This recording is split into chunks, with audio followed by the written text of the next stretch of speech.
اللہ میری دوڑ تیری طرف ہے، چاہے میرے کام مخلوق کے راستے سے بنا یا براہ راست بنا، میں ان مخلوق اور میں محتاجوں کی پلٹن کے پیچھے نہیں چلتا۔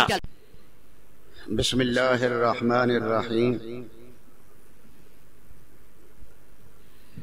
حضرت تمیم داری رضی اللہ تعالیٰ عنہ سے روایت ہے، رسول اللہ صلی اللہ علیہ وسلم نے فرمایا، من قال لا الہ الا اللہ واحدا احدا صمدا لم يتخذ صاحبا ولا ولد ولم يكن له كفوا احد 10 مرات كتبت له 40,000 حسنہ۔ جو شخص 10 مرتبہ یہ کلمات پڑھے، لا الہ الا اللہ واحدا احدا صمدا لم يتخذ صاحبة ولا ولدا ولم يكن له كفوا احد، اس کے لیے 40,000 نیکیاں لکھی جاتی ہیں۔ گویا ایک مرتبہ اس کو پڑھا تو 4,000 نیکیاں ملیں، 10 مرتبہ پڑھے گا ان کلمات کو 40,000 نیکیاں ملیں۔ یہ تو عام دنوں کی بات ہے، رمضان شریف میں اجر 70 گنا بڑھ جاتا ہے۔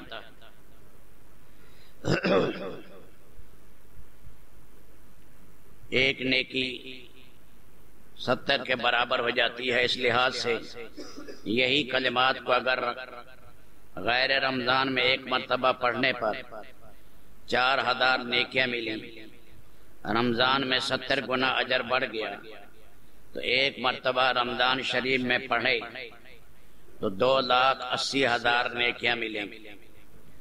10 مرتبہ پڑھے گا رمضان شریف میں 28 لاکھ نیکیاں ملیں۔ اگر روزانہ 100 دفعہ یہ پڑھے تو 2,08,00,000 نیکیاں ملیں۔ حضرت عبداللہ ابن ابی اوفا سے روایت ہے، نبی کریم صلی اللہ علیہ وسلم نے فرمایا، من قال لا الہ الا اللہ وحدہ لا شریک لہ احدا صمدا لم یلد ولم یولد ولم یکن لہ کفوا احد کتب اللہ لہ 1,000 حسنہ۔ جو شخص ایک مرتبہ یہ کلمات پڑھے، لا الہ الا اللہ وحدہ لا شریک لہ احدا صمدا لم یلد ولم یولد ولم یکن لہ کفوا احد، اللہ تعالیٰ اس کے لیے 20 لاکھ نیکیاں لکھ دیتے۔ یہ تو عام دنوں کی بات ہے، رمضان شریف میں ایک مرتبہ پڑھے گا 14 کروڑ نیکیاں ملیں۔ 100 مرتبہ روزانہ پڑھے تو 14 ارب نیکیاں ملیں۔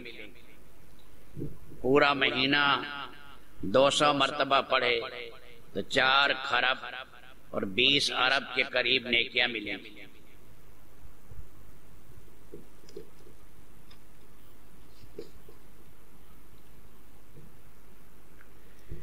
حضرت انس رضی اللہ تعالیٰ عنہ سے روایت ہے، ان لکل شیء قلبا وقلب القرآن یاسین، من قرأ یاسین کتب اللہ لہ بقراءتها قراءت القرآن 10 مرات۔ ہر چیز کا ایک دل ہوتا ہے، قرآن کریم کا دل سورۃ یاسین ہے۔ جس نے سورۃ یاسین کی تلاوت کی، اللہ تعالیٰ اس کے پڑھنے کی وجہ سے 10 مرتبہ قرآن پڑھنے کا ثواب لکھے گا۔ رمضان المبارک میں ایک مرتبہ سورۃ یاسین پڑھنے پر 700 قرآن پڑھنے کا ثواب ہوگا۔ روزانہ صبح کو پورا مہینہ اگر پڑھے تو 21,000 قرآن پڑھنے کا ثواب ہوگا۔ اگر صبح بھی سورۃ یاسین پڑھے، شام کو بھی رمضان میں، تو 42,000 مرتبہ قرآن پڑھنے کا ثواب ملے گا۔ تقریباً اس مسجد کو بنے ہوئے 30 سال ہو گئے۔ پہلے چھوٹی سی تھی، یہاں کچی 1-2 سال، اور پھر اس کے بعد پھر یہ 3 سال کے بعد پھر یہ مسجد آہستہ آہستہ پکی بنائی گئی۔ 27 یا 28 سال مجھے ہو گئے ہیں یہاں جمعہ پڑھاتے ہوتے۔ اس عرصے میں 27 یا 28 رمضان گزرے، ان میں جو کچھ ہم بیان کرتے رہے تو ساتھیوں نے اسے جمع کر دیا۔ یہ جو کتاب میں نے پڑھی ہے یہ رمضان شریف کے فضائل میں ہے اور 10 جلدوں میں ہے۔ یہ ایک جلد میں نے اس میں سے پڑھی ہیں، جو شوق والے حضرات ہیں وہ خرید کر پڑھ سکتے ہیں کہ یہ 10 جلدیں جس میں رمضان مبارک، یہ 27 سال کے رمضان مبارک سب کا بیان ان میں لکھا ہوا ہے۔ تو یہ ایسا مبارک مہینہ ہے، اللہ کی طرف سے اجر بڑھ رہا ہے۔ آج کل مٹی بھی سونے کے بھاؤ ہے، آج کل آوازیں ہیں، آگے پیچھے رو گڑ گڑاؤ پھر اللہ سنے۔ آج کل آواز ہے کہ میں تیار کھڑا ہوں، کون ہے توبہ کرنے والا، کتنے مالک کی پکار ہے۔ اس لیے دن میں رات میں آدمی ترتیب بنائے، تہجد کے ٹائم بھی 2 رکعت 4 رکعت پڑھ لے۔ جن بھائیوں کو قرآن یاد ہے 1 سپارہ 2 سپارہ تہجد میں اسے پڑھا کریں، کیونکہ زیادہ صورتیں یاد ہوں گی تہجد میں زیادہ پڑھے گا۔ جن بھائیوں کو زیادہ یاد نہیں ہے، مثال کے طور پر 10 صورتیں ہیں، ان 10 صورتوں کو 100 دفعہ پڑھ لے ایک رکعت میں۔ نفل کے اندر تکرار کا کوئی حرج نہیں، فرد نماز میں سورت کا تکرار نہ ہو، نفل میں جی لگ گیا کل شریف پڑھنے میں تو ساری رکعت کے اندر کل شریف ہی پڑھتا رہا، 500 مرتبہ پڑھ لیا تو کوئی حرج نہیں۔ اللہ کے نبی نے ایک دفعہ بسم اللہ الرحمن الرحیم بڑی معرفت کے ساتھ 19 مرتبہ پڑھی، 19 مرتبہ۔ تو یہ تہجد ہے، اس موقع پر رمضان کی تہجد ہے، یہ عام تہجد نہیں ہے، تو اس کے اندر آدمی کوشش کرے اللہ سے مانگے۔ قرآن کریم رات کو، کیونکہ راتیں دن سے افضل ہیں، رمضان کی راتیں دن سے افضل ہیں۔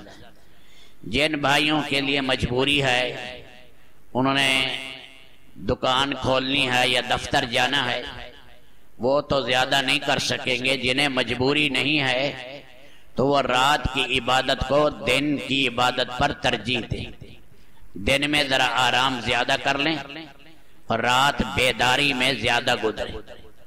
سحری کے ہر لقمے پر فرشتوں کی طرف سے دعائیں ہیں، اللہ کی رحمت برستی ہے۔